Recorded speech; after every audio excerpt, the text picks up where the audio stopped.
Assalamualaikum warahmatullahi wabarakatuh. Ketemu lagi dengan Ibu Dia Jayasari pada mata pelajaran Humas dan Keprotokolan 1. Kali ini kita akan membahas tentang bab 6 yang berjudul tentang profil perusahaan. Langsung saja kita bahas ke isinya. Kita bicara dulu tentang hakikat profil perusahaan. Adalah laporan yang menggambarkan tentang sejarah, status terbaru, dan tujuan bisnis di masa mendatang. Profil perusahaan dapat disingkat dalam satu halaman atau mengandung data yang mengisi dari beberapa halaman. Syarat membuat profil perusahaan yang baik yang pertama adalah profil harus singkat, padat, dan jelas. Tidak terlalu panjang lebar atau banyak dan tidak boleh terlalu pendek. Kemudian langsung ke pokok persoalan. Ketiga, gunakan data yang akurat. Jadi nanti sebagai penunjang juga ya. Kemudian yang keempat adalah informasi yang paling update atau terbaru. Kemudian sajikan dengan cara yang kreatif. Nah, untuk membuat isi profil perusahaan minimal harus mencakup 5 poin ini ya. Nanti ini akan kalian kerjakan sebagai tugas kelompok. Yang pertama adalah nama dan logo perusahaan. Di sini harus kalian sertakan alamat, telepon, fax, email, dan sebagainya tentang identitas perusahaan. Kemudian yang kedua adalah sejarah berdirinya perusahaan. Nah, di sini berisi tentang pendirinya siapa, landasan dasar usaha berdiri, pihak yang berkaitan dengan perusahaan, pengalaman perusahaan, kebutuhan individu, dan seluk-beluk perusahaan. Yang ketiga, visi dan misi perusahaan. Nah, visi ini artinya berbeda dengan misi ya. Visi ini berarti bahwa cita-cita apa yang ingin dicapai perusahaan dalam jangka mendatang.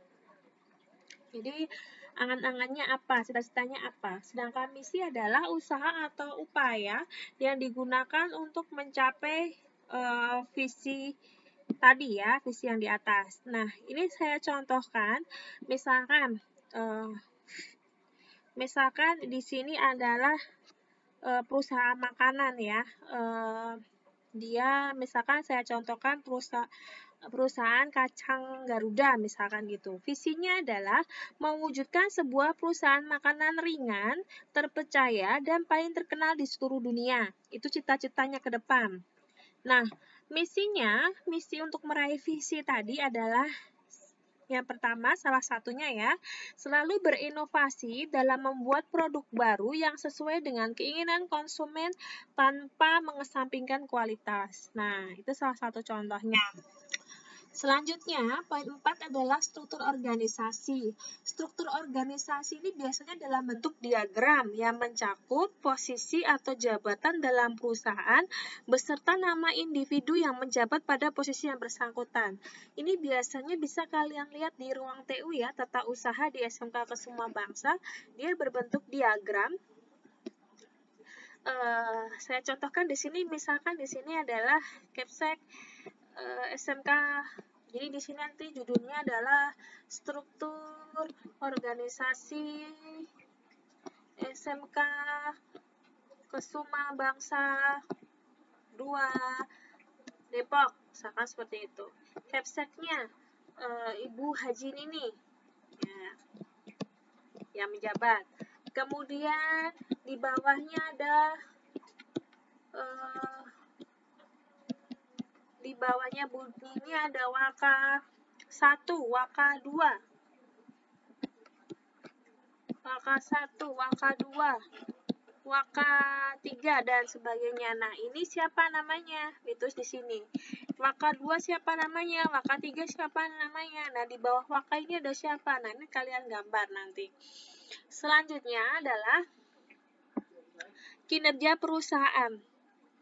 Kinerja perusahaan ini bisa dilihat dari pengalaman pekerjaannya terdahulu. Jadi prestasinya apa saja, keberhasilannya apa saja ketika dia menciptakan suatu produk ya. Kemudian selanjutnya kinerja perusahaan dapat dilihat melalui laporan keuangannya perusahaan. Jika perusahaan tersebut mengalami laba atau keuntungan yang semakin meningkat, itu menunjukkan bahwa kinerja perusahaan itu bagus.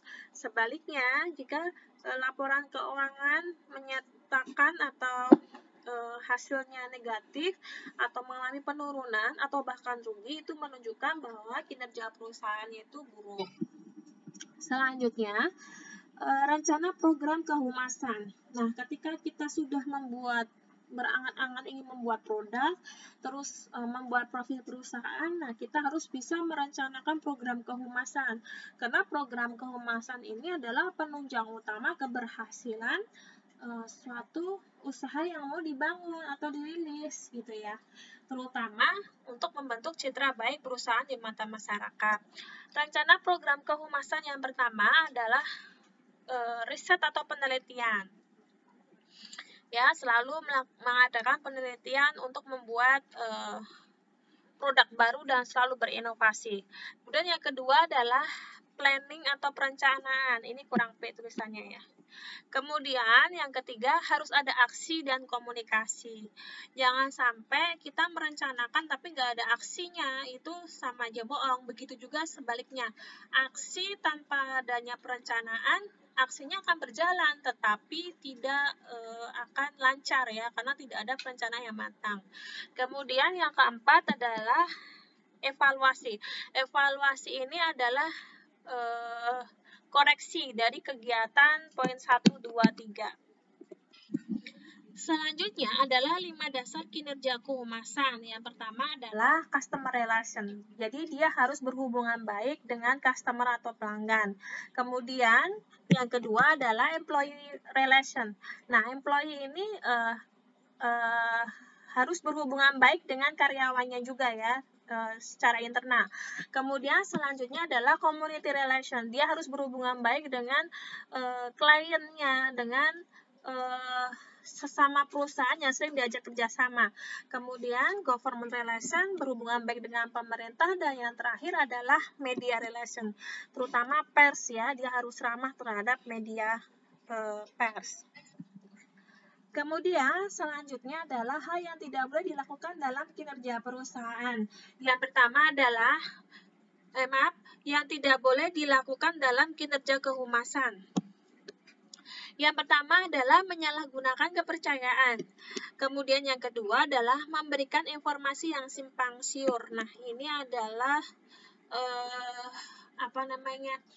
tugas kehumasannya. Ketika dia mengklarifikasi informasi harus benar-benar fix dan berita itu benar-benar sudah jelas dari mana sumbernya gitu ya. Jadi tidak boleh kita menyampaikan sesuatu yang masih mengambang atau belum jelas. Kemudian yang ketiga adalah melakukan kerjasama yang dapat merugikan pihak lain. Jadi keduanya kalau bisa sama-sama diuntungkan. Kemudian yang terakhir adalah menggunakan metode tertutup atau no respon terhadap publik. Nah, ini sangat diantisipasi bagi profesi humas ya, terutama kenapa? Karena kehumasan tuh dia harus lebih cenderung open, bukan tertutup.